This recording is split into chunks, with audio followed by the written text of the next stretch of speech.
Saudações aos entusiastas do esporte a motor. Este é o GP Total desde 2001, endereço gptotal.com.br, muito tempo nas redes sociais, no Facebook e no Instagram. Você está em mais um episódio extra, no canal do YouTube do GP Total, youtube.com/GP Total. Vídeos novos sempre às noites de segundas-feiras, extras como hoje está sendo, e os nossos cortes durante a semana. Aproveito também para convidar todos a ver o nosso novo quadro, o nosso novo conteúdo, GP Total Corrida. A corrida, estamos na temporada de 1985, analisando cada uma das 16 corridas daquela temporada, que foi de primeiro título de Prost, primeira vitória de Senna, primeira vitória de Mansell, vitória maravilhosa de Nelson Piquet, muita coisa legal acontecendo. Eu conto com vocês para assinar as notificações do canal e vocês não perderem nenhuma das corridas que a gente está lançando. A temporada já está indo para a sua metade e a gente, claro, conta com o prestígio de vocês para acompanhar mais esse conteúdo histórico que a gente lança também. Pauta de hoje, deste vídeo extra, Fórmula 1, o filme. A gente tem mais uma obra de Hollywood dedicada ao esporte a motor. Dessa vez com uma roupagem oficial, com logos oficiais, com a Fórmula 1 abrindo suas portas para que uma produção cinematográfica aconteça. O filme estreou recentemente, a gente está na crista da onda, a gente está no momento que realmente vale a pena a gente fazer a análise do filme e, é claro, a nossa crítica. E desde já fica o alerta. Vamos falar sobre o filme, contém spoilers. A gente colocou, inclusive, na descrição do vídeo. Ou seja, para quem ainda não assistiu, espera um pouquinho. Vai lá assistir, vai numa sala de cinema e depois volta para ver o nosso vídeo aqui. Só digitar ali youtube.com/GPTotal e a gente consegue dialogar com você. E, é claro, a gente já deixa o convite para que todo mundo também teça seu comentário na seção de comentários aqui da plataforma. E para a gente fazer essa análise e essa crítica, tenho aqui meus companheiros de sempre, João Carlos Viana, da capital do Ceará, cujo nome jamais será proferido nesse e em outros canais do ecossistema GP Total, e meu querido amigão, Márcio Madeira da Cunha, região serrana do Rio de Janeiro. Meu nome é Lucas, transmito da minha querida Sorocaba, interior de São Paulo, e agora vamos falar sobre Sonny Reis, Fórmula 1 filme e tudo o que envolve a produção. E eu quero começar, primeiro começar dando mudo no meu celular, coisa que eu não fiz, e logo em seguida a gente falar sobre um primeiro elemento que eu acho que é muito importante, que é a contextualização da produção. Por que esse filme foi feito? Quem foram as pessoas envolvidas? E por que a Fórmula 1 finalmente abriu suas portas para que um bando de caras de Hollywood e com câmeras e toda a parafernália necessária para que um grande filme seja feito, nesse caso um filme que pode ser sim colocado o selo de blockbuster nele, para que ele fosse feito em plenos fins de semana das corridas. Isso a gente vê de maneira muito intensa durante o filme, durante as cenas que são mostradas. Então, o meu boa noite a vocês, vou começar aqui pelo João Carlos, sobre o que você acha a respeito de existir mais um filme sobre Fórmula 1 e esse filme, pela primeira vez, contar com um apoio oficial da categoria. Isso, claro, tem muito a ver com a presença da Liberty como a detentora dos direitos comerciais. Boa noite, meu amigo. Boa noite, Lucas. Boa noite, Márcio. Boa noite a quem nos assiste. Ou bom dia, boa tarde para quem está nos vendo. Primeiramente, eu estou com a voz um pouquinho avariada, mas vamos para frente. Primeiramente, acho que é uma vitória o filme não ser Drive 2 a missão. Isso era o nosso grande medo, nosso grande receio. O filme que teve muitos percalços, teve que ser regravado, teve greve dos roteristas no meio do caminho, e foi um filme caro. Falam entre 200 a 300 milhões de dólares, que é um filme já, levando-se em conta que não é Marvel, DC, é um filme já caro. E, bom, acho que a grande contextualização da Fórmula 1 está abrindo suas portas para toda essa mega produção, vai muito novos públicos, né? São novos públicos que a Fórmula está querendo arrebanhar, a Liberty quer arrebanhar. Já tinha aparecido gastos lá. Na verdade, começou quando a Liberty chegou, ela liberou redes sociais, porque na época do Bernie, as equipes meio que não podiam ter redes sociais, era coisa muito restrita por causa dos direitos de imagem, etc, etc. Liberou essa parte, depois veio Drive to Survive, que é um sucesso, tem quem goste, tem quem não goste, e culminou, vai com um filme que podemos dizer assim, é um filme que uma pessoa que não gosta de Fórmula 1 gosta, assim, gosta do filme. Eu fui com uma amiga minha, ela disse, olha, ela não tá nem para Fórmula 1, nem gosta nem desgosta, e disse, olha, eu gostei muito do filme.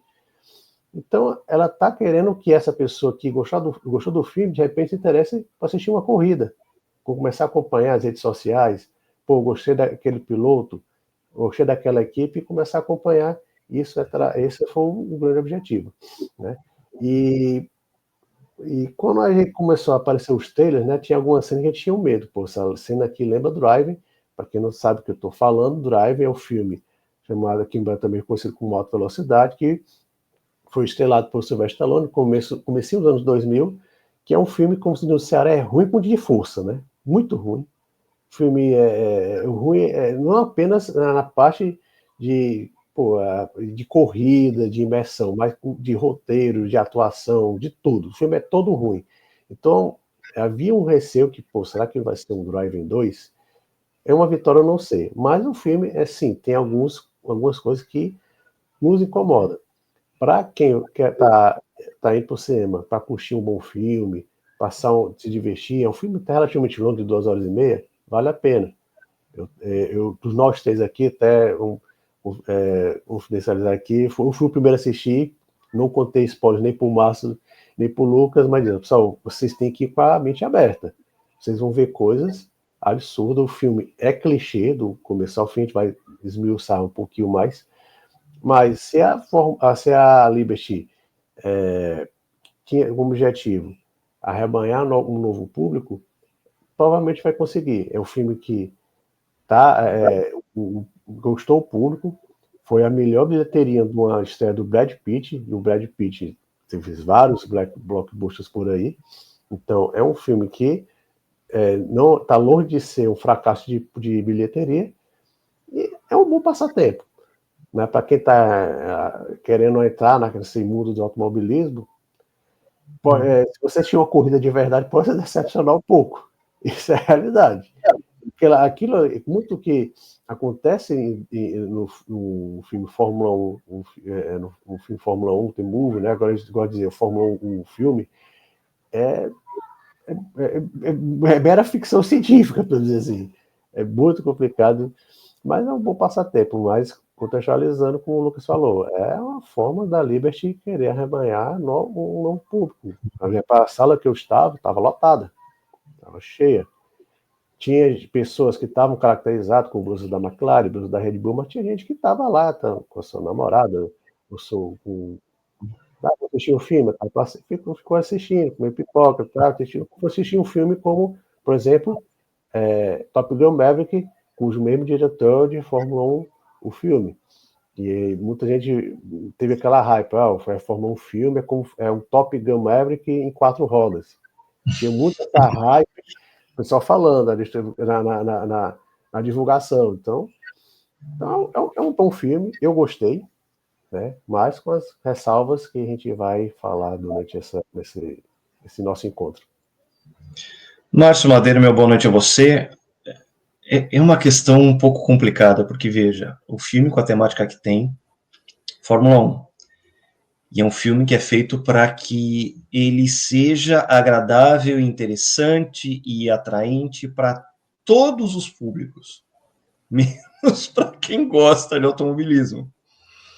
É raiz. Como é que você encara esse paradoxo, essa quase esquizofrenia desse filme? Porque ele é feito para agradar a todo mundo, menos o purista do esporte a motor. Boa noite, amigão. Boa noite, Lucas, João, amigos aí de casa, que fazem isso aqui tudo faz sentido, né? Obrigado a vocês mais uma vez por estarem com a gente aqui. Então, assim, eu fui com essa consciência de que o filme não era para mim, não era pra gente, Qual era a minha esperança? Porque a gente fala muito sobre automobilismo, fala muito sobre corrida, e infelizmente, muito do que se trata, muito do que a gente está narrando, muito do que aconteceu e que gera nosso debate aqui, a gente perde, porque é muito difícil você. Só quem andou de kart, só quem esteve numa pista, num autódromo, numa corrida, tem noção de que tem muita adrenalina envolvida ali. São decisões tomadas muito no calor do momento, muito rapidamente. Você tenta se antecipar as situações, mas acaba sendo surpreendido muitas vezes. E tem muita adrenalina você levar um carro ao limite, você está em disputa direta, tem muita adrenalina isso.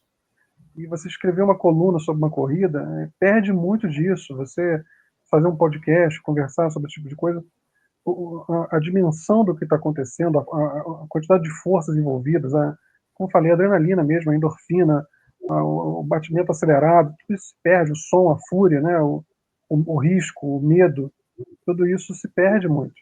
Então, qual era a minha esperança? De que esse filme fosse gerar essa imersão na experiência do cinema, fosse gerar essa imersão, como fez com Top Gun Maverick, por exemplo, de levar a gente para dentro do que é um caça, né? O que é as forças que você tem ali dentro, os riscos de apagar o piloto, enfim. Eu tinha essa esperança de que esse filme fosse fazer alguma coisa nesse sentido e dar a dimensão para as pessoas do que é uma corrida de Fórmula 1, da adrenalina envolvida, da velocidade, dos riscos, da quantidade de forças que estão ali dentro daquele autódromo, né? Isso, em parte, aconteceu. Acho que não saí tão impactado quanto o Top Gun, porque a gente já tem muitas câmeras na transmissão normal, a gente se habituou um bocado a essas imagens já, e ao som, e o som não é como já foi no passado, então não tive o mesmo impacto que eu tive no Top Gun, mas com certeza, assim, o foco nos olhares do piloto, no rosto, no capacete, né? Tudo isso dá uma dimensão para quem está vendo, da, mais do que a televisão na transmissão comum, e sobretudo o som do cinema, né, que é muito, muito importante. Eu estou com problema de som aqui? Vocês estão Não, com não, problema tá de tudo bem. som? Não, tá tudo bem.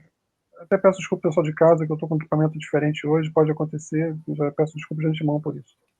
Mas, enfim, a imersão não foi tão forte quanto eu imaginei que fosse ser, provavelmente porque a gente já se habituou um bocado a isso, né? Eu lembro que em 89, quando começou a usar a câmera mais regularmente, era um assunto muito importante na Fórmula 1. E A não só kart, isso, né? só abrindo parêntese, o próprio Top Gun Maverick levou muito esse sarrafo, né?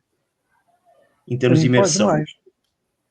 E as forças lá são maiores também, né? Então você vê o rosto Sim, deformando, sim. coisas que você não. O piloto com queixo trincado mesmo, lutando contra a força G, sangue faltando no cérebro, né?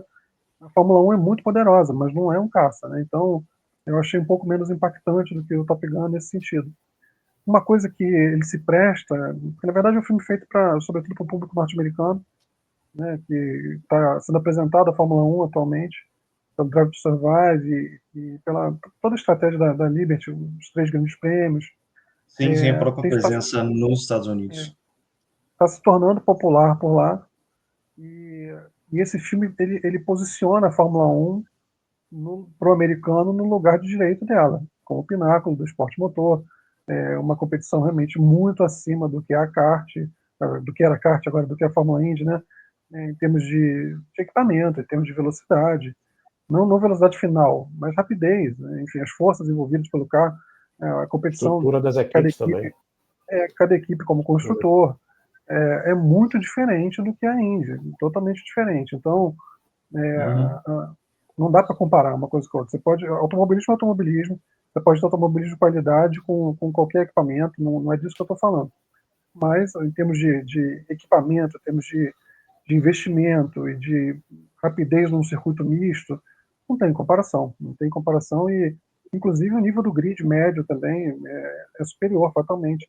Então, o mundo inteiro sempre soube que o pináculo era a Fórmula 1, por mais que a Indy, em seus tempos áureos, tenha se aproximado muito.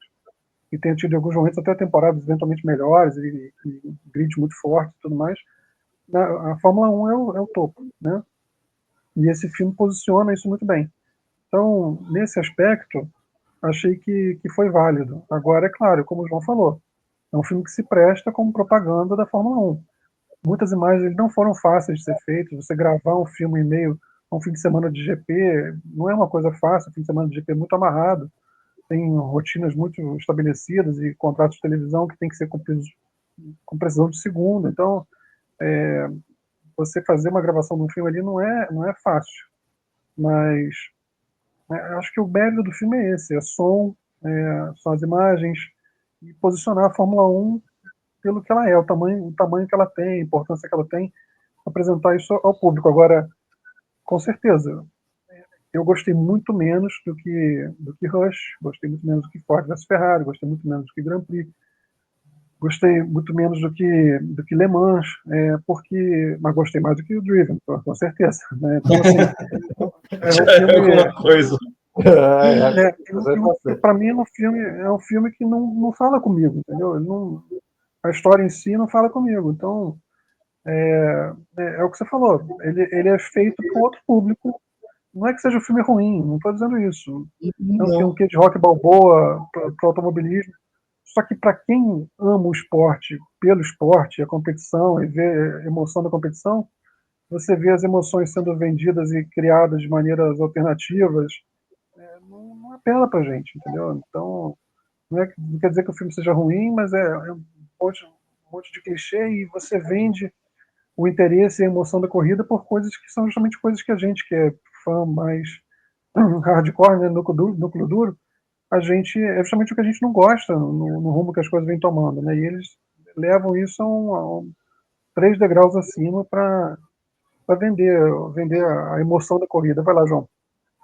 Eu levantei o dedo porque você falou dos filmes, né?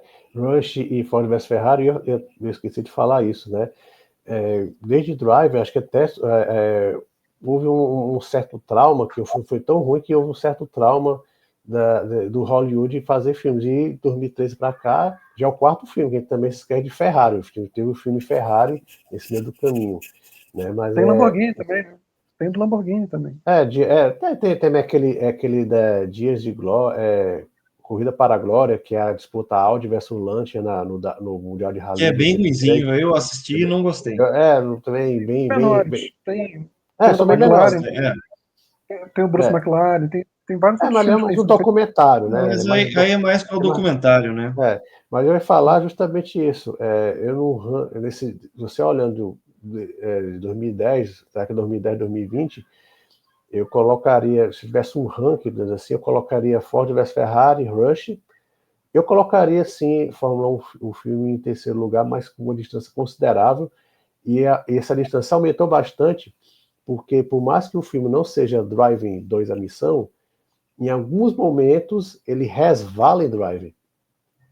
Tem até uma história engraçada que eu até falei lá no A Mil por Hora, que no cinema aconteceu, foi assim, foi bem interessante. E numa dessas cenas, que é a cena do acidente do Joshua Priest em Monza, né, que o carro sai voando, pega fogo, ali é Drive total. Aquela cena lá lembrou muito aquela cena do Drive. Ali eu vi também. Com certeza a pior parte do filme. Pior parte. Não, é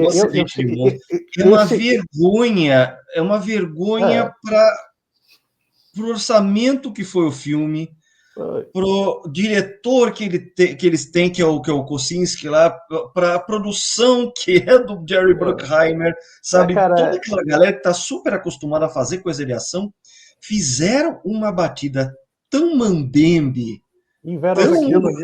tão alta velocidade, aquilo ali deu uma grudada no filme, depois de escola. Mas aquilo tem cara terrível. Não, eu acho cara de interferência de estúdio, vocês não acham, não? Que tem uma cara de interferência de estúdio aquilo ali, cara. De assim, tem que botar um carro voando aí, tem que botar alguma coisa. Sabe? Pegando fogo, explodindo, né? Porque, coisas assim de. Até na Parabólica, uns anos atrás, teve um acidente de Fórmula 3, que é um carro muito mais leve, que o carro realmente sai voando. Foi um piloto australiano, ele saiu voando e quase foi para depois dos alambrados. É um carro de Fórmula 3, que é muito mais leve, né? E eu acho que eles também tentaram meio que fazer uma conexão com o acidente do Romain Grosjean no Catar, talvez também no Bahrein, melhor dizendo. Então pode ser também que eles tenham tentado fazer essa ligação. Misturou Mas, Fontrix com Grosjean ali, né? sei lá. Aí lá no cinema eu tava assistindo e tal. E quando eu vi a cena, caralho, não vou falar, não vou, desculpa a palavra, não. Desculpe, não acredito que vão fazer isso. Só que no cinema, o cinema estava cheio e todo mundo ficou em silêncio, ficou aquela tensão, né? Todo mundo Era uma calado. cena de silêncio. Aí O silêncio é proposital para tentar colocar um drama no negócio. E o cinema ficou em silêncio. E nesse momento eu pensei um pouquinho alto demais e disse: ô mentira da porra. Aí o pessoal deu uma queimada da atenção, e todo mundo ficou olhando assim. Meu pior que eu repeti: ô mentira da porra. Aí alguém fez. Eu pensei alto demais. Cara, mas na minha Mas o senhor foi sessão, mais forte do que eu. a sessão que eu fui também o cinema não estava totalmente lotado, mas estava meio ocupação, o que depois da pandemia já é sempre um feito, né? O cinema estava com metade da ocupação lá numa terça-feira, estava relativamente cheio. Muitos dos últimos filmes que eu fui ver não tem tido tanta ocupação assim. E nessa hora eu vi algumas pessoas com, olha, o carro voando, agora vai morrer. As pessoas estavam comprando aquilo ali, entendeu? As pessoas que estavam ali estavam assim, espantadas, assim, nossa, eu olhei para aquilo assim, falei, caramba, não é para mim mesmo, né, cara? Não, na minha sessão o pessoal ficou, tá vendo, bateu. Todo mundo comentou nessa hora, assim, sabe? Deu para ouvir várias pessoas falando, mas assim, ninguém falando do absurdo da dinâmica do acidente, né? Então, foi Pronto, aqui surpreendente. está o momento alta velocidade do filme. Eu estou pensando aqui, pessoal, o novo piloto que saiu voando foi Alex Peroni, em 2019. 2019 que saiu voando em Monza, mas foi coisa de verdade. Só que o carro de Fórmula 3 é muito mais leve, tem toda, o carro de Fórmula 1 eu brinco, é um Landau 73. Você vê um Landau 73 não vai sair voando, no mais que seja rápido, vai sair voando e explodindo com aquela facilidade. O carro encostou e explodiu. O carro de Fórmula 1 não explode daquele jeito, pelo amor de Deus. Teve aquele acidente horroroso em Macau, deve ter uns 2, 3 anos também, no final da reta, que o Fórmula 3 saiu voando também para. Foi da Sofia Flash? Foi essa? Pois é. Sim. Então, assim, a gente tem alguns precedentes de carro voar, mas não daquela forma ali, né? Mas Não, ficou o péssimo, Pirroni, péssimo. a gente nunca viu o acidente do Pirroni, né? A descrição é parecida um pouco, de certa forma. O próprio do Villeneuve também foi um pouco assim, também, enfim. Já houve precedente, mas é uma coisa que Mas com o atualmente. carro asa, né? O carro asa ganhava ostentação se você elevava o bico dele.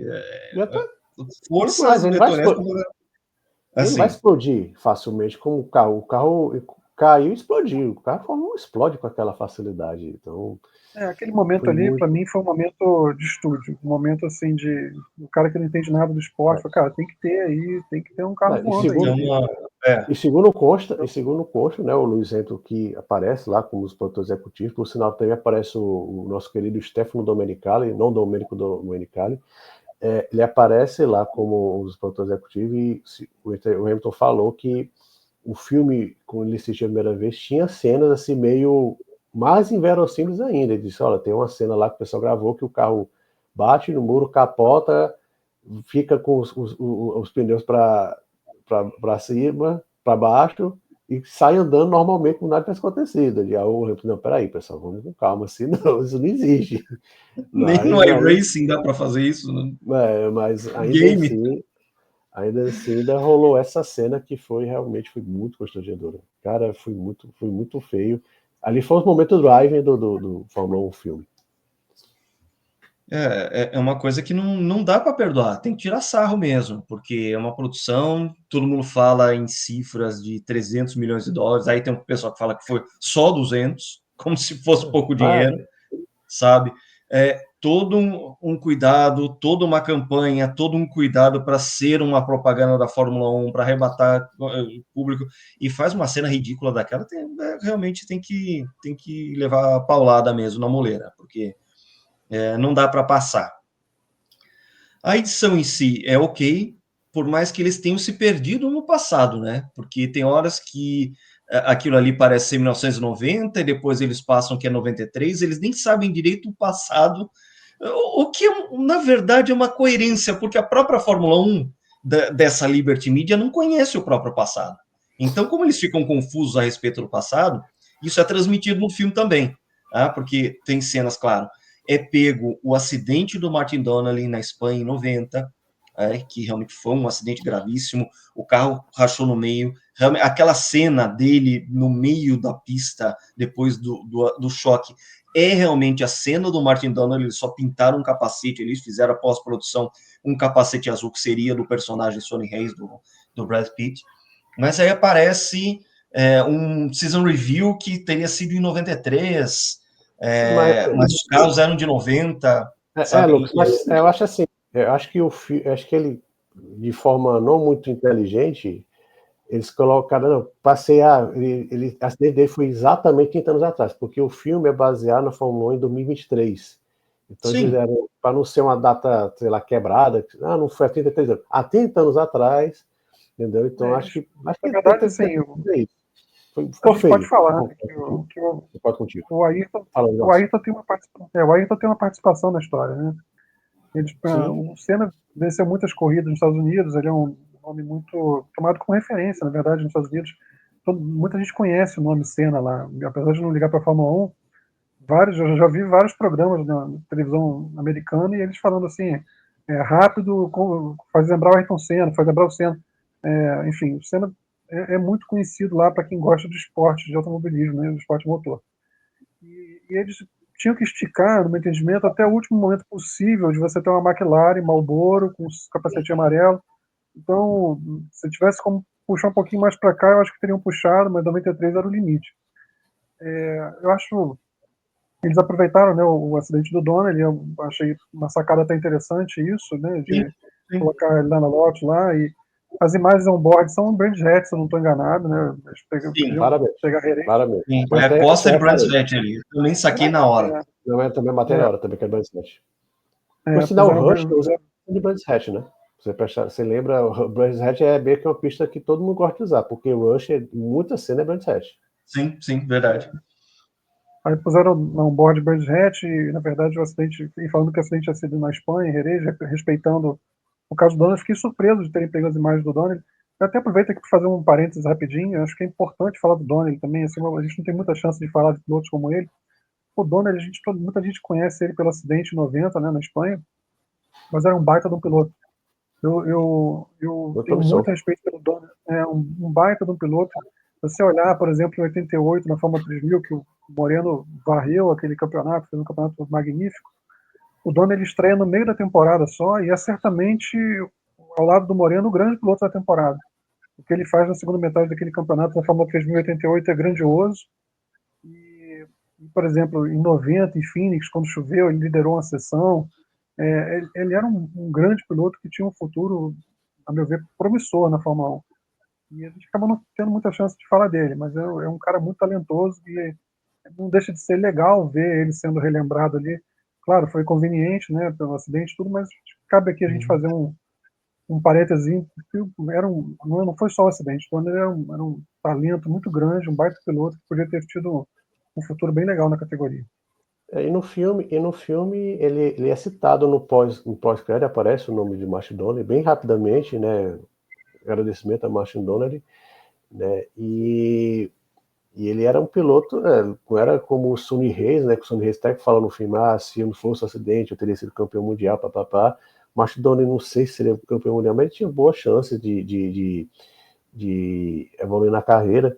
Ele foi para Lotus, tá vendo aí o que restou da Lotus aí, né? Ele foi na equipe Lotus, já tinha alguma fama, mas já estava em declínio total, né? Então pode dizer, de certa forma, que esse filme é como se fosse um futuro alternativo do Donnelly, né? De certa forma, o Sonny Hayes é o Donnelly no futuro alternativo. Pós-apocalíptico, né? Porque o negócio que o bastidor, para quem não sabe, o bastidor nunca mais correu, mesmo em Fórmula 1 nunca mais correu, acho que fez algumas corridas, mas ele hoje ele é até instrutor, tem um só de pilotagem, mas ele profissionalmente ele deixou de correr, ele ficou muito tempo em coma, ele ficou muito mal, mas felizmente ele sobreviveu, bem ou mal, ele tem uma vida normal, né? Mas ele nunca mais correu profissionalmente. Olha que Estou colocando no detalhe aí, tem ao fundo a gente está vendo aí o Arai GP2 que ele usava no impacto, o capacete aguentou bem a pancada, ele tem marcas, claro, severas de ralado e tudo mais, mas o volante dá a real dimensão do que foi essa pancada, que realmente, assim, as forças envolvidas na pancada foram tremendas. E sim, no fim das contas, foi uma boa sacada ser colocado o acidente no filme, né?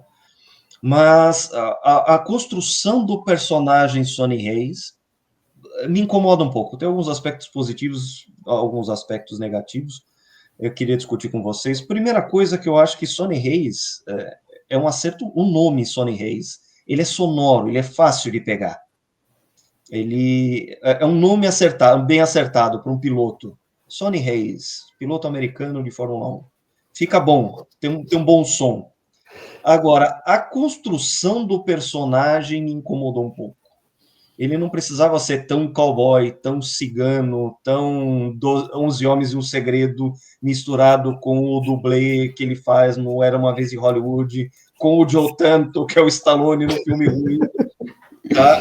Eu vejo um pastiche disso tudo. Tá? Assim, over. É como se você tivesse exagerado no tempero. Tá? Você vai naquela rede lá dita australiana de comida, você vai lá e você come, tudo é muito temperado. Parece que exageraram no tempero, exageraram no condimento para produzir o personagem. Tá? Queria saber o que vocês acham. Eu levantei aqui o dedo porque tem uma cena aqui no filme também, que você tá com spoiler, tem uma cena que me incomoda demais, que é já no finalzinho, quando o Sonny Hayes tem aquela batida em Las Vegas, vai para o hospital, e o Ruben, né, que é o chefe da equipe da Apex GP, vai falar com ele, cara, mostra assim, olha, eu estou aqui com o seu prontuário de 30 anos atrás, né, que seria 93, mas foi 90, mas que seja. Eles ficam lá, não, esse prontuário é de 90, depois falou do Revira. Por que eu falei? Eles ficam se confundindo 90 com 93 o tempo inteiro. Aí ele fala, pô, você não era para estar correndo, você está fora da equipe. Aí eu fico imaginando, pô, como é que um cara contrata um piloto, sabe que ele sofreu um histórico médico, sabe que ele sofreu um acidente seríssimo, quase morre, que era, por sinal, pela foto, eles eram companheiros de equipe, inclusive. Supostamente companheiros de equipe, E os caras simplesmente não sabem que ele tem. Como assim? Entendeu? Então realmente faz parte do que você falou, Lucas. A construção do Sonny Hayes é muito assim. É como se ele sofreu aquele acidente, foi estragado pela terra, voltasse 10, sei lá, alguns anos depois, que ele fala, né, no finalzinho. Veja, compare, por exemplo, a construção do Cole Trickle, que é o Tom Cruise no Dias do Trovão, é muito melhor, muito mais bem feita. Cara, muito mais bem feita. Assim, eu queria muito que esse filme fosse no mesmo universo do Cole Trickle. Se for para ter um 2... E vai ter, tinha que ter os dois. Aí tinha. Vai ter Tom Cruise no filme. Que seja o Trickle. Aí seria legal. Né? Seria. Já que é pra gente entrar em fantasia total, se o Trickle fosse desse universo e ele tivesse tido um passado nos Estados Unidos. As construções de personagem, Cole Trickle e o Howdy Barnes, né, que é o Michael Hooker, que é o rival dele, o cara do carro do Exxon, né? Que é o primeiro rival dele, depois vai ser outro dentro da mesma equipe, o cara do Hard 18, né, o Cary Elwes, e o Russ Wheeler, né, que é o Cary Elwes que faz. Os personagens são muito melhor construídos. O Joshua, por exemplo, é um cara, ele chegou na Fórmula 1 tudo, mas a construção de personagem também, falta elemento para ele. Enquanto eles carregaram de tempero para fazer o Sonny Hayes, o Joshua, ele tem um monte de lacuna ali, sabe? É um jovem, é talentoso, não tem traquejo, é meio arrogante, mas não tem um aprofundamento ali. faltou tempero em um, sobrou tempero em outro. Mas aí a gente tem, já vou passar a palavra para você, João. Você tem a questão da química, a sintonia. Compare o que é o Ford versus Ferrari, a química maravilhosa do Matt Damon com o Christian Bale e a falta total de química do Brad Pitt com o Joshua lá, o seu companheiro de equipe. Não tem. Você não tem um desenvolvimento daquelas coisas de amigo e rival, as cutucadas, os problemas que um causa para outro, outro causa para um. Aquilo ali, o desenvolvimento é bem menos sofisticado do que o Ford versus Ferrari. Claro, porque ela estava contando com o Matt Damon e o Christian Bale fazendo essa tabelinha. Então, Personagens não é reais, só né? uma questão de construção de personagem, é questão de química também. Eu acho que o Fórmula 1 fica devendo nisso, a interação gostosa de personagens.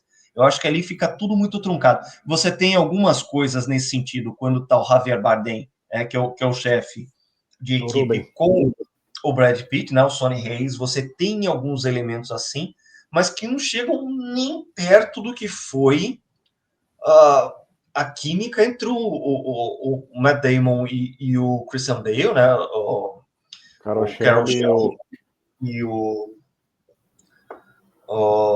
Ken Miles. Ken Miles. Não chega nem perto, não faz cócega naquilo ali. Eles não lustram o capô do cobra do Carol Shelby feito pelo Matt Damon. É tanto que o Ken Miles, ele até concorreu ao Oscar, né? Com o coadjuvante, que foi muito bem naquele filme. O que eu ia levantar o dedo, o Lucas, quando eu comecei a ver o Joshua Pierce, né? Que é o Dayson Idris, ele me lembrou muito o Hamilton no começo da carreira. Né? Sim, até por ser o dedo do Hamilton na construção daquele personagem. Tem aquele cara querendo aparecer para as câmeras, faz aquele movimentozinho assim, né, no macacão. Só faltou o Roscoe ali, né, que aparece no filme, de passagem.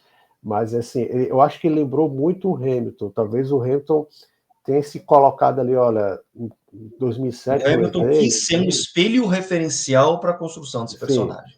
Eu acho que ele tinha, em 2007, eu era esse babaca aí que tá aparecendo e talvez, não sei, ele veja o Sonny Race como, não sei, talvez o Fernando Alonso, em 2007, aquele cara com mais experiência, não tanto, né? O Fernando Alonso chegou na McLaren com 25 para 26 anos, não com 50. Mas ele... 60, não é nem 50, mas vamos lá. No filme tinha 50, mas na verdade 62. Mas talvez ele se colocou como aquele cara, como aquele piloto lá, o Joshua Pierce, o Hamilton, né, com o produtor executivo. Eu era daquele jeito ali. Esse mané que não sabia de nada, inexperiente, querendo aparecer não apenas na pista, mas fazendo marmotagem lá no macacão, sendo assim, aquela coisa. Dando muita importância para o que está em volta, né? E é uma coisa que... É uma espécie de buddy cop, né? Se você parar para pensar, é uma espécie de buddy cop. É uma fórmula isso, né? Acho que o João teve algum probleminha, mas a gente segue aqui. É uma fórmula. Se você pensar, por exemplo, o Top Gun original, de 86, tem um contraste muito interessante entre o Maverick e o Iceman, né? Duas formas diferentes de você ser eficiente, você ser brilhante. O Iceman é muito mais acadêmico, né? Muito mais pelas regras e eficiência, vamos dizer, disciplinada, e o Maverick muito mais instintivo, né? Virtuosismo. E no virtuosismo, instintivo, e no final das contas eles não conseguem evitar de se admirar. Ele fala... João voltou? Não, né? E mesmo sendo diferentes, eles criam uma situação de serem diferentes, mas de ganhar respeito um do outro, né? Eles se admiram. E se você parar para pensar, o Rush é a mesma coisa, com personagens reais. Né? Você tem o Lauda muito mais, como vou dizer, convencional, de certa forma, né? Muito eficiente, mas convencional. e o James Hunt muito mais passional e coração, com personagens reais. Você tem esse contraste entre eles, né? No Top Gun original, no Rush, e acho que eles tentaram fazer a mesma coisa, mas na base da aplicação da fórmula. Né? Basta a gente fazer isso, bota um jovem impetuoso que tem talento, tem o dom, tem o futuro, mas que não sabe dar um feedback para desenvolver o carro, precisa de um tutor, os dois juntos misturando você tem uma equipe. Eles tentaram aplicar a fórmula, só que fizeram isso de engenharia reversa, não foi natural a coisa, então não ficou legal, entendeu? Mas assim, é uma aplicação de fórmula. João, desculpa, a gente entrou porque você fez um pit stop Não, aí, tudo a bem. gente Não, já foi. subiu. Cara, deu uma escorregada tipo Monza. Não, eu levanto aqui o dedo. Tem outra cena meio constrangedora, muito carregada. O filme bom se diga, né? É clichê do primeiro ao último minuto. E aquela cena que o Joshua P. sai do carro, lá no começo do filme, que eles estão fazendo aquele teste em Silverstone, e a engenheira, projetista, chega para ele falar: o que você acha do carro? Aí, cara, os feedbacks dele, acho que até o Lance Stroll dá um feedback melhor. Sério, honestamente. Mas é tão ruim que, tipo assim, cara, um piloto de Fórmula 4 fala, tem mais conhecimento que isso. Então, nisso também se carregam, né? Como o Márcio estava falando, nessa parte de carregar, de caracterizar demais, né? Um personagem. Então, o Joshua Pierce naquele momento é constrangedor, aquela cena. Eu acho constrangedora. Absolutamente constrangedora. Também. Pois é, porque puseram ele como um piloto incapaz, completamente incapaz de dar qualquer feedback, né? Completamente. Você tem informações aí, telemetria, analisa isso aí, e aí mostra o piloto de outros tempos, o piloto de velhos tempos, que dá o feedback, que orienta, tá? Mas não fizeram. Que vai ver o asfalto no chão, pega um torrão de asfalto no chão, aquela coisa, né? De falar assim, esse é tarimbado, esse é experiente. Só faltou jogar uma moedinha para pegar ali foi o momento do canto. Parecia o Maximus do Gladiador, né? Cheirando a terra antes da batalha lá. Tem um monte de referências. Então, aí você tem outros clichês, aí junta os dois para jogar pôquer com a projetista, que é a mesma cena do Top Gun Maverick, eles brincando na praia, que é aquele negócio de team bond, né, de juntar a equipe, sabe? Aí momento... misturado com o final com o pôquer do 12 Homens um Segredo, que o Brad Pitt está no filme, sabe? Alguns elementos que fazem assim, cara, vocês não tinham nada melhor para dar sequência para essa trama, juntar os dois e não um pokerzinho ali, sabe? Las Vegas. Agora eu acho que esse momento que você falou em referência a Top Gun Maverick foi naquele momento em Abu Dhabi que o Joshua Pierce, que o pessoal não sabia que se o Sonny Hayes ia correr ou não, que ele chega nos boxes e chama todo mundo para correr. Então fica lá correndo, para ficar correndo lá nos pits, porque o Sonny Hayes fazia. Aí tem um momento que lembra aquele do Top Gun Maverick, que aquele capitão chega lá, cadê o pessoal? Não tá treinando não? Aí ele vai na praia. Aí nesse momento até o Ruben chega nos boxes, aí tipo assim, cadê todo mundo? Aí ele vê o pessoal correndo lá acho que essa referência mais nesse momento lá em Abu Dhabi. Também, realmente. Eu tenho mais a ver com essa parte ali. Não, e depois, quando eles ficam amiguíssimos em Abu Dhabi, eles criam um negócio que não existe, que é esse de não, se eles correrem junto, eles são mais rápidos. Não, que ficam puxando o outro, e como se fosse assim, se isso fosse realmente possível, todos os carros de Fórmula 1 fariam. É como se você fosse assim, nossa, a gente inventou um negócio novo, ninguém nunca pensou nisso. Lucas, eles pegaram porque daí começa a puxar um outro, e aí um passa pelo outro na curva, e é como se eles ganhassem velocidade com aquilo, né? Como se eles ganhassem ponto, né? Ponto no videogame, olha, se vocês ficarem se ultrapassando, vocês ganham ponto e ganham um cavalo extra no motor. Tá? Aquilo também ficou muito estúpido, sabe? Tentaram reinventar a roda para dizer que eles agora eram amiguíssimos, eram companheiríssimos de equipe, e que eles tinham inventado um método novo de passar todo mundo pelo impossível circuito de Abu Dhabi, que é aquela aberração arquitetônica que todos os anos seguia o final da temporada. A Eles custo do fizeram, dinheiro. na verdade, assim, o que eles fizeram foi que eles pegaram, para construir o personagem, pegaram tudo, o que a gente pode usar de truque aqui, tudo que você pode imaginar de truque, tudo. E pegaram na verdade, a troca de vácuo, que é uma coisa que acontecia muito, por exemplo, na Fórmula 4, né, a Fórmula 4 inglesa, os carros com muito pouca potência, e o vácuo puxava muito, porque você não tinha força no motor, então fazia muita diferença a resistência do ar ali, numa pista como Snetterton, que é uma pista que tem uma reta longa, um curvão, outra reta longa, muitas vezes os pilotos, se tivessem uma boa relação, o Moreno, quando correu da Van Diemen com o Boes, ele tentou fazer uma vez com o Boes, na hora que passou, depois deu uma bloqueada no Moreno, o Moreno ficou aporrinhado com ele, enfim, e depois o Moreno cometeu o mesmo erro com o Piquet fez isso isso na verdade aconteceu, tá, assim, em Hockenheim em 91, o Nelson propôs ao Moreno na corrida, eles ficaram trocando vácuo. Só que aí o Moreno passou e aí bloqueou o Nelson. E aí começou a dar problema entre os dois lá. O Moreno depois falou, foi um erro meu, eu não entendi que ele estava querendo trocar vácuo comigo, mas fazia sentido numa pista como Hockenheim antiga. Né? Você avançava pela Floresta Negra lá e os dois pilotos tivessem numa troca de vácuo, podiam efetivamente ganhar alguma coisinha ali. Muito pouco, mas ganhava alguma coisa. Numa situação de limite, qualquer coisinha ajuda.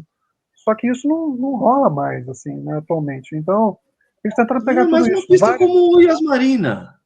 Pior Pois ainda. é. E outro, Antipista. e outro ponto que eu queria levantar rapidamente, Lucas, se você está aí no seu script, porque eu achei interessante, porque a equipe, né, para quem já assistiu o filme sabe, né, a equipe, a Apex CP, estava em dificuldades financeiras. Eu estava fazendo aqui as contas, cara. Depois que os dois estão no companheiro de equipe, são no Jason e Joshua Pearce, foram 2 carros destruídos. No Grande Prêmio da Hungria foram os 3 asas dianteiras. O Tchonês bateu na Bélgica. Por isso estava quebrando, né? E, pelo amor de Deus, vai destruir Acho que carro quebrou assim. acho que quebrou mais 2 carros, João. Sei lá, Não, acho que ele já quebrou tinha mais moído o carro em Silverstone. No primeiro teste dele, ele já moeu o 3, carro em 3. Silverstone. Foi, morreu em Silverstone. É. Aí teve montes que ele É fez claro que total. então o Sonny Hayes foi a solução financeira para a equipe, certamente. Porque Tem ele a menor bateu em dúvida. Quebrou Singapura. 3 asas. Ele bateu em Singapura, né, bateu em Silverstone, teve o carro em Monza. E teve o carro em um Las carro Vegas. batido. Teve o carro em Las Vegas, que o Soares bateu Não O foi, também. carro do, só para então, E Abu Dhabi também bateu. O Joshua Pearce bate o em Joshua Abu também Dhabi. bate em Abu Dhabi. eu falei Singapura, mas na verdade foi Las Vegas, na verdade. Eu confundi Las Vegas, Singapura com Las Vegas. É por isso que esse aqui tava quebrando, né? Pelo amor de Deus. Com tanta batida assim, meu amigo. Haja teto financeiro, viu? Esqueceram do Tá parecendo a teto. Williams. Haja martelinho de ouro aí, viu, amigo? Desse jeito fica parecendo a Williams, ô louco. Com certeza. Gente, ainda falando sobre a questão aí do desenvolvimento de personagens e tudo mais, o que vocês acharam dos demais personagens, aquilo que ajuda a fechar a trama? Eu vejo o Javier Bardem muito bem como chefe da equipe, faz bem o papel. Você tem a projetista, né, da Apex GP. Uma coisa que eu achei muito interessante foi o modo que eles fizeram a construção. Isso é um ponto positivo da questão de que o Sonny Hayes ele tem a seguinte questão: assim, olha, o carro ele é instável em ar turbulento. E você tem esses dois conceitos. Assim, ó, você tem que saber da aerodinâmica do carro quando ele está de cara para o vento. Isso principalmente em conceito, por exemplo, como Indianápolis, né? Você está de cara para o vento e você está sob turbulência, né? Você pegar um ar sujo, você tem um fluxo laminar e você tem um fluxo turbulento. São os dois. Você não tem variante em cima disso. Ou você está no fluxo de ar laminar, ou você está no fluxo de ar turbulento. Não tem meio termo. Ele coloca assim, fala assim, olha, me faça um carro que ande bem no fluxo turbulento e a gente consegue... não deixa de ser uma sugestão interessante para mostrar a evolução da equipe. Tá? Claro que um projetista iria pensar nisso. Mas agora não precisava daquela cena lá. No caso, teria pensado nisso. Agora não precisava daquela cena, a Fórmula 1 está cansada de ver que muitas vezes você tem uma determinada medição para carro andando de cara para o vento, tá ali, são os testes, as simulações de túnel de vento, mostra o túnel de vento, isso é uma boa coisa também no filme, mostra um túnel de vento, o que é um túnel de vento e pessoas trabalhando nele, para mostrar, assim, olha, forma uma função, os carros são do jeito que são, porque são extremamente estudados em sua penetração de ar, escoamento de ar, produção de downforce, diminuição de arrasto, e tudo que envolve dinâmica de fluido, que é uma das coisas da física da engenharia mais louca que tem, e é uma das que mais me apaixona. Enfim, mas não deixa de ser interessante para mostrar, dar o clique, o mote, para que o carro comece a andar melhor, para que eles comecem a ter resultados. Eles não pontuavam nada, de repente começa a ponto, começa a disputar com pódio, etc. e tal. Mostrando alguma coisa que faça com que o carro evolua. Veja, é uma sacada muito melhor do que mostrar a questão do problema financeiro do time, que tá ali o Javier Bardem comprou o time e tá em dificuldade e tudo mais, ele precisa vencer. É uma coisa muito vazia. Então, eu vejo essa sacada de pensar, assim, olha, vamos construir um carro que eles chamam de carro de combate, e simplificam a narrativa. Eu ia falar isso, né? Eu queria falar sobre isso. Não precisa daquela cena, combate. Aquilo ali é o Lobo de Wall Street. Total e absoluto. É uma chupada de ideia do Lobo de Wall Street total. Mas é o que a gente está falando. É clichê em cima de clichê, é pastiche, é blockbuster. Blockbuster é isso. Mas não precisava, né? Ficou feio. É um filme fórmula, né? O nome Fórmula 1, na verdade, é um filme de várias fórmulas, né? Fórmula Hollywood. As velhas fórmulas de Hollywood sendo colocadas em prol do entretenimento. Mas essa parte provavelmente foi alguma consultoria mesmo, do Hamilton, tem o Toto Wolff também, tem pessoas ali que com certeza ofereceram informações. E isso é interessante. Eu conversando com o Gary Anderson, ele me falou isso muitas vezes. Tem opções na forma de criar o carro, de desenhar uma asa dianteira, por exemplo, em que você, às vezes, abre mão do pico de carga aerodinâmica, né? Mas para ter uma carga aerodinâmica mais constante. Já falamos muitas vezes sobre isso aqui, em colunas e tudo mais. Ele citava como exemplo a Red Bull nos tempos do Vettel, nos tempos vencedores do Vettel, que era um carro que não tinha tanto pico de downforce quanto Ferrari e McLaren, mas era um downforce muito mais estável. E o Vettel sabia que aquele downforce ia estar sempre lá, então era um piloto que estava em confiança alta, confiava no carro, ele sabia que na turbulência ou no ar limpo, o downforce ia estar lá. Ao passo que você via que a McLaren, por exemplo, muitas vezes em situações ideais tinha um ótimo downforce, mas não era um carro tão bom para turbulência, não era um carro tão bom para brigar. Então, claro, todo projetista sabe disso, mas é uma consciência e uma opção criativa, muitas vezes, que você desempenha um arco, porque o próprio Adrian Newey no início da carreira era o oposto, ele fazia o carro que te dava o máximo de downforce em condições ideais e você tinha, dependendo da pista, dependendo das circunstâncias, um carro que não funcionava, né? Então, achei um acerto isso, achei uma parte realmente interessante do filme. Essa personagem é interessante, ela veio também da indústria aeronáutica, então, enfim, tem partes do filme que são interessantes, são legais, e o que a gente nota é que houve interferências ali, né? Interferências provavelmente de executivos, de estúdio, porque é um filme que, mesmo o pessoal que fez Top Gun Maverick, tem uma perspectiva de chegar a fazer uns 800 milhões de dólares, chegar de repente a 1 bilhão. Então, eles não querem jogar para perder, investiu muito para fazer o filme, e aí você vê que tem uma engenharia reversa. O filme, tem que ter isso, tem que ter isso, tem que ter isso, tem que ter aquilo.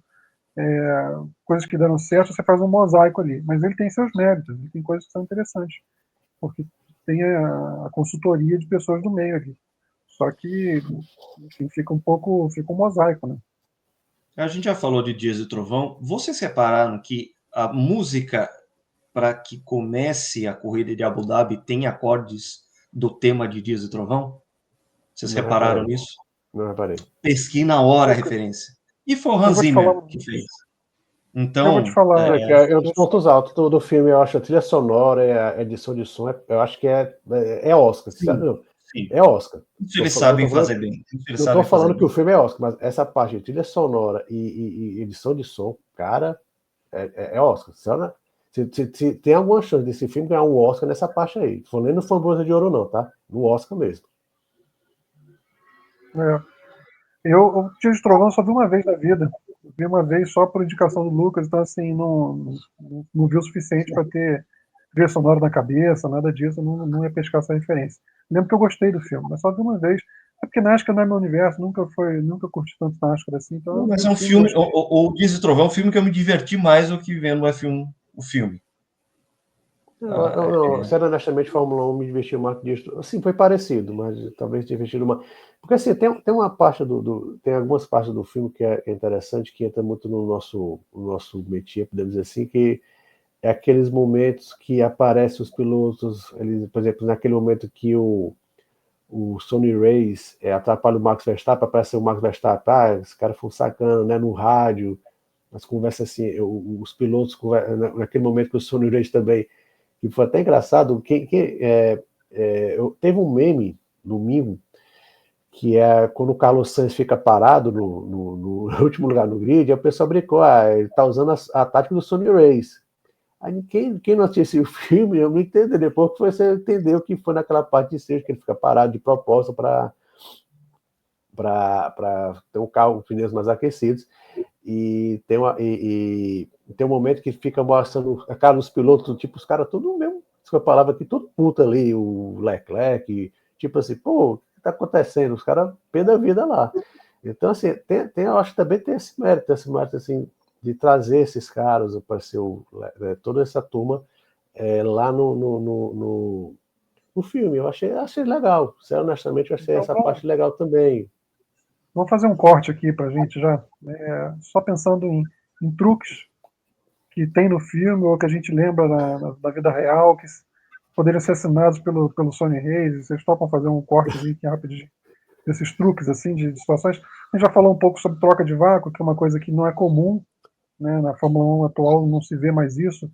A gente chegou a ver, por exemplo, há pouco tempo, com o DRS. Quem foi que fez, que ficou segurando, oferecendo DRS para o companheiro de equipe? O Vocês Carlos lembram quando Sainz. foi? Foi o Carlos Sainz que fez isso, né? Para ele Carlos Sainz. vencer em Singapura, ele deu os DRS não sei se foi para o Leclerc, para que as posições se estabilizassem. Basicamente isso, tá? Singapura. Ele tirou o pé e Pois é. ficou dando. A gente estava lembrando aqui, antes de começar a gravar, né, por exemplo, o episódio clássico do Moreno na US 500 de 96, ele com o pior carro do grid, o carro que tinha 100 cavalos a menos, seguramente, e começou a ficar para trás, tomou uma volta, e aí ele se encheu a paciência, foi na pressão do tubo, jogou a pressão do tubo, estourou a pop-off, né, foi para cima do limite da pop-off, e antes de cortar, antes da pop-off entrar em ação, ele tinha um boost ali, ele sentiu que ele ganhava velocidade, aí depois tinha o corte, né? Mas ele ganhava um impulso ali. E aí ele fez, gostou, aí começou a fazer de novo. Aí fez mais 3 vezes, daqui a pouco o pessoal veio no rádio, cara, para com isso, o que você está fazendo? Não pode fazer isso não. O pessoal da Ford desesperado, né, com ele, e ele ignorando, fingindo que não estava ouvindo nada, e começou a usar aquilo ali, e começou a andar pra caramba, ele chegou em terceiro com o carro da Peyton Coyne, e se ele não tivesse tomado uma volta no início da corrida, ele teria brigado por aquela vitória. Ele teve a terceira maior velocidade, a terceira melhor volta da corrida, e começou a andar pra caramba fazendo isso, quer dizer, inventou uma situação ali de estourar a pop-off, de ir além do limite. Antes de cortar, ele tinha um momentinho que ele passava de 2,5. Ah, tem outro do Moreno. Ele e o Gary Anderson. Monza 1988, na Fórmula 3000. O carro da Fórmula 3000 era um motor basicamente Cosworth de 3 litros, né, que a Fórmula 1 tinha deixado de usar a partir da virada de 86 para 87. Então, começaram a usar esses motores de 3 litros na Fórmula 3000. E esse motor não era exatamente igual, porque ele tinha comando diferente, e ele tinha limitador de rotação, limitador de giros. Só que eram 2 limitadores. Ele tinha um limitador que era mais suave, que entrava em ação, se não me engano, 10 mil, acho que era 10 mil RPM, não tenho certeza, e tinha um que cortava de vez. E chegando em Monza, eles arrancaram o primeiro limitador, deixaram só o segundo. Ficou só o suave, ficou só o limitador suave. Só que no vácuo, esse limitador suave, que ele ia atuando devagarzinho e o motor ele perdia progressão, mas ele não cortava completamente. Aí ele percebeu que no vácuo ele conseguia ganhar 200 RPM ali com aquele limitador ali, entendeu? Então botou a marcha um pouquinho mais longa e ficava no vácuo, conseguiu fazer a pole e ganhar a corrida. Moreno era cheio de truques, né? O Nelson a mesma coisa. O Nelson, negócio, a gente falou de aquecer pneu, o Nelson criou isso de aquecer o carro inteiro, né? Na Fórmula 3, botava uma tenda com aquecedor, aquecia o carro inteiro, depois um fogareiro lá para as rodas e pneus, né? A gente estava lembrando também, estou falando pra caramba aqui, mas vocês vão, enquanto isso, pensando em histórias parecidas. O Canadá em 89, que o Berger, na hora que todo mundo liga o motor, ele percebe que ele ia ficar surdo, que ele tinha esquecido de colocar, maluco, tinha esquecido de colocar o earplug dele, e aí, a Morena aí. Essa é Monza? Com o Reiner de 88 aí. Não sei. Pois é, ele tirou Eu o não sei se limitador. essa foto é de Monza. Não sei, Tirou o mas limitador. provavelmente não, porque tá com muita asa o carro. Tá com muita asa E traseira aí. Em Monza foi justamente a terceira vitória seguida dele. Nenhum piloto tinha vencido 3 vezes seguidas na Fórmula 3000. E foi quando o Pitinini chamou ele para ir à Ferrari. Então, quer dizer, ele se tornou piloto de teste que desenvolveu o câmbio borboleta por causa dessa. Por causa não, porque já estava lá na Ferrari, já estava em Monza para chamá-lo, mas ele venceu essa corrida e aí, descendo do pódio, ganhou um cartão de visitas e não viu. Não olhou o cara de terno, assim, deu um cartão de visita para ele. Ele não olhou. Aí a Celinha, que era a esposa dele à época, foi lavar o macacão e falou: tem esse cartão de visita aqui para você. Ele estava no telefone com o Piuí, na Austrália. E aí ele falando assim, bateu o sol, fez uma contraluz, aí ele viu um cavalinho rampante assim no cartão de visita, em alto relevo. Em alto relevo, ele não sabia que era Marco Pitinini, imagina, não conhecia. E viu um alto relevo assim, bateu o sol na janela e ele viu um alto relevo, um cavalinho rampante. Aí ele conversando falou: rapaz, estou vendo um cavalinho nesse cartão de visita aqui. Aí o Piuí, mas é o cavalo que eu estou pensando que é, não? É esse cavalo mesmo. E assim Moreno foi parar É esse cavalo aí. E assim Moreno foi parar E assim foi Moreno parar na Ferrari. Que depois foi parar na Colônia por estar na Ferrari. E outro que eu estava falando foi do Berger, que esqueceu o earplug, e aí ele, se fizesse a corrida, ia ficar surdo. O certo seria ele ir para o box e, enfim, largar em último, mas aí ele preferiu dar a volta de apresentação, chegar no grid e fingir que tinha apagado o motor. E até a transmissão, vale a pena o pessoal ver isso. A transmissão mostra ele sem capacete, disfarçando e colocando o earplug lá. Vale a pena ter no YouTube essa corrida, vale a pena dar uma olhada. Ele abortou a largada porque estava sem earplug. E o Ayrton Jacarepaguá 88 também, que todo mundo achou que ele estava fazendo uma volta de apresentação extremamente lenta para poder saber que a Williams estava com superaquecimento, a Marcha estava com os motores Judge, né, estavam com superaquecimento, no calor de Jacarepaguá. E na verdade o Ayrton estava travado em primeira marcha, mas ele pensou rápido, falou: bom, eu vou desligar esse motor no grid aqui e tentar trocar de carro, acabou sendo desclassificado. Mas foi a mesma coisa também, de truques, né? Truques. Vocês lembram de alguma história? Esse não deu certo, não. Não deu, mas tentou. Bem Sonny Reis mesmo, viu? Porque o Sonny Reis Não, assim, é o que eu tô falando. As pessoas que esperavam um filme realista, né? Extremamente realista, aquelas punições, aqueles toques. Eu tenho um momento lá que eu pensei, pô, o pobre do Kevin Magnussen, ele é mal falando até no filme, né? Porque ele pensa: o Kevin Magnussen é muito duro de bater, e ele dá uma porrada no Sonny Reis. Cara, lembrei de mais uma.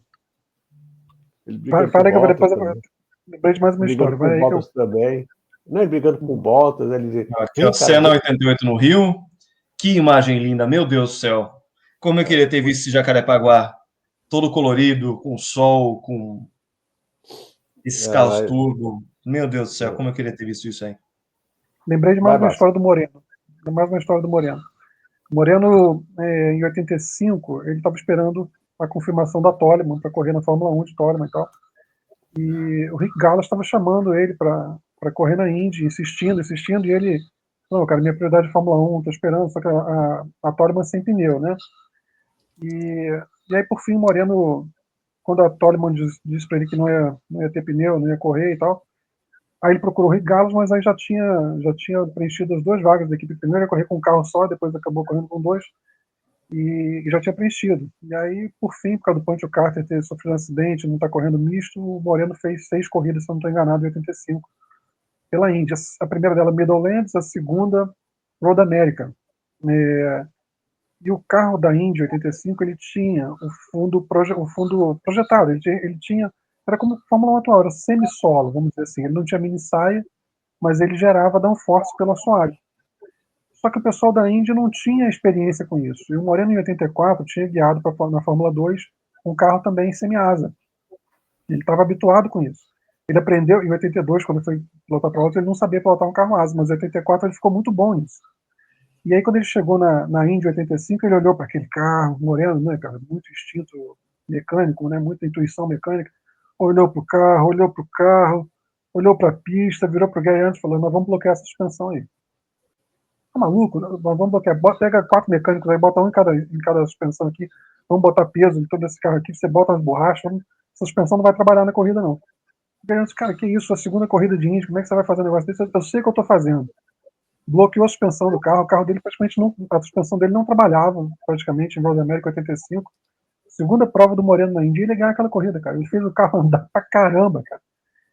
Essa de 86, né, imagino, né? 86, a Gales de 86. Ele, ele botou, ele botou a suspensão fixa praticamente do carro, e o carro, o Indy dele voou, cara, em Elkhart Lake, em 85. O carro estava muito mais rápido que os outros, cara. Eu recomendo, essa prova também tem no YouTube. Quem quiser ver, a segunda prova do Moreno na Indy, ele só não ganhou essa corrida porque o macaco pneumático deu problema 2 vezes nele. Ele caiu lá para trás, voltou, passando todo mundo de novo, e depois no segundo pit stop deu problema de novo. Um deles não recuou e ele acabou saindo da pista. Mas assim, ele bloqueou a suspensão do carro da Indy, só funcionou ali, porque era uma pista que não tinha tanta ondulação, mas o carro ficou muito mais rápido que os outros também, totalmente Sonny Hayes, isso aí, totalmente. Ah, falar em macaco hidráulico, aquela também, o equipe era meu vaza total. Aqueles pit stop lá em Silverstone, macaco quebrando. A coitadinha da mecânica lá, com a pistola sem funcionar. Realmente é. E também uma personagem muito mal aproveitada. Colocaram ela lá como uma personagem feminina, num meio muito masculino, muito físico, porque troca de pneu envolve velocidade, precisão, força para tirar pneu, colocar pneu. Faltou desenvolvimento daquela personagem também. Podiam ter. Eu lembrei de outra do Moreno. Moreno é o Sonny Hayes da vida real. Moreno é o Sonny Hayes da vida real. Lembrei de outra dele. Vocês vão lembrar melhor do que eu qual foi a ocasião, porque sobre essa eu não escrevi. Qual foi a prova da Indy que choveu e não tinha pneu biscoito? E o Detroit 96. Moreno fez os frisos no pneu. Detroit 96. Eu lembro ele dando entrevista pro o cara, qual é o nome do Antônio, não sei se é Antônio Petri, não. Era o Azenha? O Azenha, os caras Azenha explicando. Eu fui lá na Goodyear, fiz os frisos. Eu lembro demais dessa corrida, Detroit 96. Até ficou chateado, que fala, você deu um jeitinho brasileiro. Não é jeitinho brasileiro, não, isso é uma coisa que tem que saber. Pô, ficou ofendido que perguntaram se era jeitinho brasileiro. Lembro dessa corrida. E todo mundo começou a copiar ele, de fazer os biscoitos no pneu lá, de fazer o friso. Tá aí lançado. Tá aí lançada a frase: Roberto Moreno, Sonny Hayes brasileiro. Eu acho que não sei se ele ia gostar muito, não, viu? E aí já teve, portanto, o Sonny Hayes brasileiro dando carona ao Colt Rickle. E essa história a gente pode fechar aqui o nosso encontro falando sobre isso. Márcio, conta essa. É verdade. O Moreno é amigo do Tom Cruise por causa disso, né? Porque ele pilotou. O Tom Cruise andou no Indy de 2 lugares sendo pilotado pelo Moreno. E aí eles ficaram amigos depois disso. Quando eu comecei a fazer a biografia dele, eu falei, cara, e o prefácio, vamos chamar o Nelson? Ele, cara, você não prefere chamar o Tom Cruise, não? Aí eu falei, sério? Eu acabei ficando amigo dele.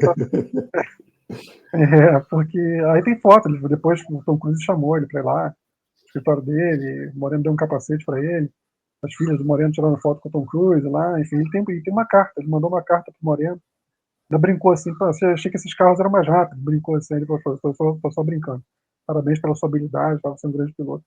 Então o Moreno tem essa amizade com o Colt Trickle / Tom Cruise aí. Ele disse que vai só, ter, né? Só comprova que ele é o Sonny Reis da vida real. E o diretor, né, o Joseph Kosinski, falou que quer fazer um crossover, né?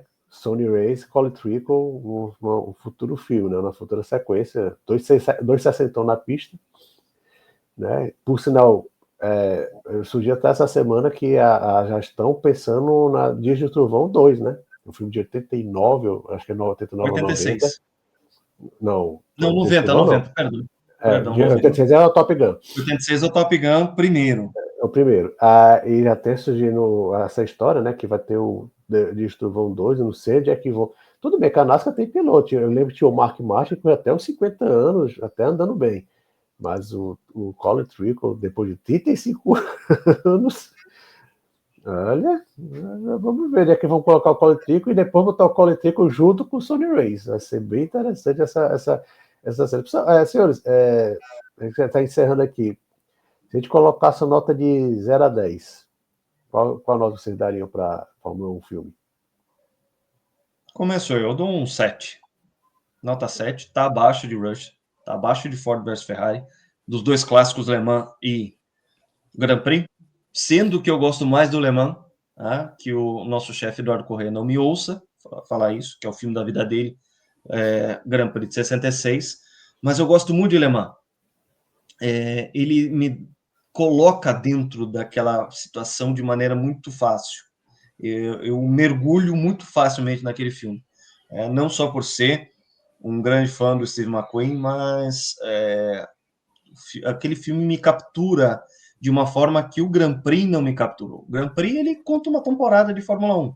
Tem a construção dos personagens, todos fictícios, ainda que levemente baseados nos pilotos de Fórmula 1 de época, mas o Le Mans, ele me arrebata mais nesse sentido de me capturar e de me colocar dentro daquela situação, trilha sonora, um Porsche 917 versus Ferrari 512, para mim aquilo ali é um pacote muito mais interessante, ainda, mesmo que seja um filme que tenha praticamente falido a Solar Production, que era do Steve McQueen, que tenha causado acidentes em set de filmagem, a filmagem tenha sido um caos, etc e tal, e o filme não siga as receitas de Hollywood, não segue, é um filme conceito, o filme Le Mans. Tanto que o primeiro diálogo é só colocado no 37º minuto de filme. Fala assim, o que tem antes? Fala assim, tem a corrida, racing, e você tem a frase, racing is life, racing is life, e tudo que é antes ou depois é só espera. Que é o conceito do true racer, que eles tentam colocar de alguma forma no Sonny Hayes, que ele é um cara racer, mas diante de todos esse arcabouço de filmes clássicos do esporte a motor, e já inclui o Rush e o Ford vs Ferrari como um clássico do esporte a motor feito por Hollywood, ele fica abaixo desses 4. Mas não deixa de ser um bom entretenimento, não. 7. Vai, Márcio. Eu dou nota 6. Assim, na verdade, a idade do Brad Pitt, cheguei a falar com vocês antes da gente gravar, acho que foi uma coisa que menos me incomodou nessa história. A gente tirou bastante sarro disso, mas ele está muito bem. Ele está muito bem. Quando a gente começou a falar do filme, Brad Pitt realmente chamou muita atenção, era meio ridículo, um piloto de mais de 60 anos. Mas assim, cara, é filme, né? Rocky 6, né? Chamado Rocky Balboa, ele também volta com mais de 60 anos para brigar lá, eu gostei, é a suspensão da descrença. Né? E ele tá bem fisicamente, enfim, né? Passa isso. Uma coisa que eu gostei nesse filme, que mesmo o Rush peca, e acho que todos os filmes anteriores pecam, toda vez que bota cena de corrida, você vê os caras lá brigando, daqui a pouco o cara vai, acelera, mete o pé no acelerador, reduz uma marcha e passa. Como se fosse isso, como se bastasse você fazer. Tem sempre essa cena. O Rush tem um monte disso. Tá brigando, aí você puxa a marcha, acelera e passa. Meu irmão, tá todo mundo com o pé no fundo ali. Né? Tá todo mundo com o pé no fundo. Não é você, eu tenho coragem de acelerar aqui e vou passar. Não existe isso. Né? Faz parecer que o cara é simplesmente mais corajoso. Não, eu meti o pé aqui, acelerei. Até uma série do Senna, tem isso direto. Né? Você acelera e passa. E não é assim que funciona. Tá todo mundo com o pé cravado. Esse filme, nesse sentido, é mais realista. Também tem os momentos assim, de dar um salto e e passar, acelerar, mas assim, nesse sentido, a dinâmica dos carros em disputa é mais realista, pelo menos. Não com interferências de safety cars, interferências todas que ele faz lá, mas a dinâmica dos carros em disputa não tem tanto essa coisa de acelerei e passei, assim, puxa o volante com atitude, reduz a marcha, acelera, e aí você passa. É assim que funciona. Não é assim, né? Então, eu tenho que carregar mais velocidade, tem a técnica, tem a acerto do carro, tem tudo isso. E esse filme ele até desenvolve bem, assim, ele é claro que faz uma ascensão de último para primeiro em 8 ou 9 corridas, que não é real, mas assim, respeita um caminho de desenvolvimento tecnológico e tudo, enfim, do feedback do piloto. O que eu não gosto é que ele não é um bom Rock Balboa, não é um bom Top Gun, no meu entendimento, sabe? Não é um filme que conseguiu passar naturalidade nisso. Eu vejo um filme que foi engenharia reversa, como eu falei. Usa essa fórmula aqui, usa essa fórmula ali, e vai funcionar, sempre funcionou. Então, não me empolga. E porque tenta vender o automobilismo, como eu falei lá no início, de uma maneira que é a maneira que eu não gosto. O rumo do caos, o rumo de tudo que eu não aprecio no que vem sendo mudado desde os tempos de Max Morley ou Mac Mouse, por não falar o nome dele. Obrigado. Obrigado. Enfim, desde os tempos dele, a gente vem vendo o aspecto esportivo sendo substituído por interferências e maneiras de gerar emoção. E para mim a emoção é a própria corrida, a corrida pura e simples. Então, para mim não é um grande filme nesse sentido, não. Eu prefiro ver Top Gun Maverick, prefiro ver Rock 3 ou Rock 4, com todas as mentiradas e tudo mais, do que ver esse filme de novo. Vou ver se estiver passando, não é que achei o filme ruim, tem seus méritos, mas eu realmente o filme não falou muito comigo, entendeu? Mas não estou com isso querendo desestimular. Se alguém está vendo aqui o vídeo sem ter visto o filme, vai ver, tem seus méritos, a imersão é muito legal, como o João falou, tem muita coisa ali técnica que provavelmente vai ser indicado para Oscar, e com méritos, mas assim, tenha em mente que o mais próximo que alguém chegou disso na vida real chama-se Roberto Moreno, o baixo. Eu dou nota 7 para passar de média. Não é o que vocês falaram, né? Não é um filme, você pode dizer que é ruim, como eu falei lá no comecinho, né? Não ter sido Drive-In 2 a missão já é um grande mérito. Que a gente estava com esse receio, muito receio bem grande que fosse isso. Não medo, paura, sabe? Então, assim, só ele não ter sido Drive-In 2 já é um mérito. Eu estava até me lembrando aqui, tem aquele momento que faz o anúncio do Sony Race, né? E achei a foto, gente. Aí no destaque. Olha aí, ó. O Brad Pitt com Tom Cruise aí. Exatamente. Exatamente. Eu lembrei de outro do Moreno, gente. Desculpa interromper. Só terminar aqui, Márcio. Só terminar aqui. Vai. Então, assim, eu acho que eu estava me lembrando, só faltou ter chamado, sei lá, o Giancarlo Fisichella aos 50 anos, o Jarno Trulli, para correr junto com o jovem piloto. Então foi muito. O filme tem muitas coisas sem noção, né? Não dá para colocar com licença poética, como tem Rush e Ford vs Ferrari, mas eu daria nota 7 para passar de média, porque assim, é um filme bom para você ir para o cinema, para passar um tempo.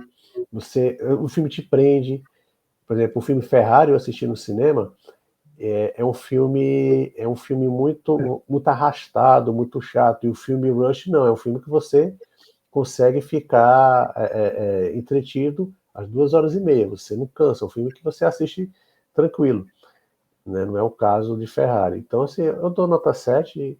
Eu acho que a Fórmula 1 deve conseguir alguns novos torcedores, mas vai ser aquele torcedor nível Drive to Survive, né? Aquele cara que... por sinal, até no filme tem até um momento que ele sacaneia o Drive to Survive, né? Que chega aquele cara que depois é o vilão do filme, né? Aquele cara que quer sacanear o board, investidor da equipe. Aí ele, no começo do filme, ele chega pro Sonny Ray e diga: olha, eu já maratonei Drive to Survive, eu sei tudo de pneus. Tipo, Eu acho que até meio com uma sacana, um cutucadinho do David Soares, tipo assim, olha, e o cara é conhecido, ó, não sei nada de Fórmula 1, então tem muito, eu acho que tem muito disso sim no filme. Então passa de média, nota 7, não tem muito, né, bem abaixo, é como eu falei, bem abaixo de David, de Rush e Ford vs Ferrari. Eu gostei muito do filme ter falado, ter ambientado com Senna ali, ter citado Prost, Mansell, Schumacher. Não falou de Piquet, que seria um cara, que seria até um cara assim mais Sonny Race, né? Aquele cara cheio de truques. O cara que, olha, eu podia até dito, olha, esse negócio de querer esquentar pneu, o Nelson Piquet fazia lá atrás, né? Tem até mencionado isso, mas Piquet, infelizmente. Um filme produzido por Lewis Hamilton jamais teria o nome Nelson Piquet proferido nele. Exatamente. Pois é, e até no acidente do Donnelly, foi o Piquet que, percebendo a situação, atravessou o Benetton na frente para bloquear o caminho e proteger o Donnelly ali. Né? Uma atitude grandiosa do Nelson. O que eu lembrei, a última que eu lembrei, eu vou dividir com o pessoal, essa história do Moreno também é fantástica.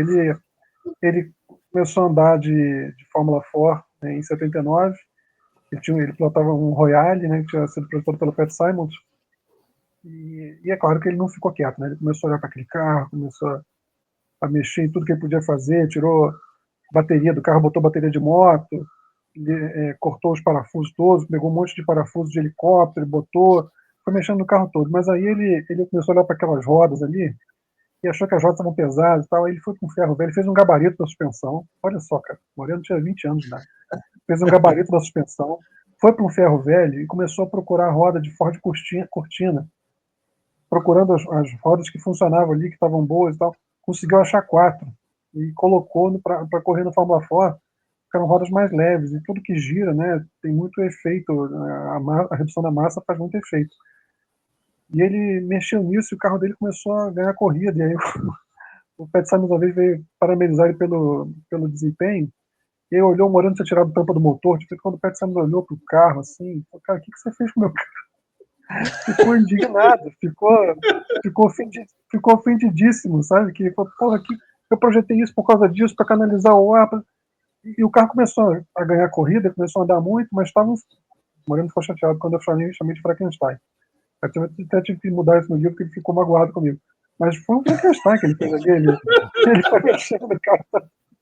E o Pat Simons ficou ofendidíssimo. Só que ele fez a pole, ganhou a corrida, e no final da corrida, parecendo de filme também, de novo. O Pat Simons chegou para ele, você pode mexer no meu carro a hora que você quiser, se você vai andar desse jeito assim. Cena total de filme, né? E aí o Moreno foi chamado, inclusive, ele ganhou tanta simpatia do Pat Simons que um dia, eu tô falando pra caramba, mas o Pat Simons precisou sair com a esposa e precisava de uma babá, do babysitter pra filhinha dele. Chamou o Moreno pra ser babysitter da filhinha dele lá, pra ficar lá na casa dele. E a criança começou a chorar uma hora e não tinha leite, não tinha nada, o Moreno pegou o bico da mamadeira e deu como chupeta pra criança, a criança ficou mamando ar, depois ficou cheia de gases. Ficou, tadinha, cheia de gases. Foi o jeito que fez ela parar de chorar lá, enfim. História de Moreno, Sonny Reis da vida real. É isso, gente. Depois de uma dessa, a gente não poderia encerrar de maneira melhor mais esse encontro nosso, tendo essa análise, essa crítica totalmente fora da curva. Você não vai ver em nenhum outro canal uma análise como a gente fez aqui, uma crítica como a gente fez da construção no Fórmula 1 Filme. É por isso que eu reforço o convite para que você deixe seu like, assine as notificações, espalhe que o GP Total, que vem desde 2001 com o site, tem o seu canal no YouTube também.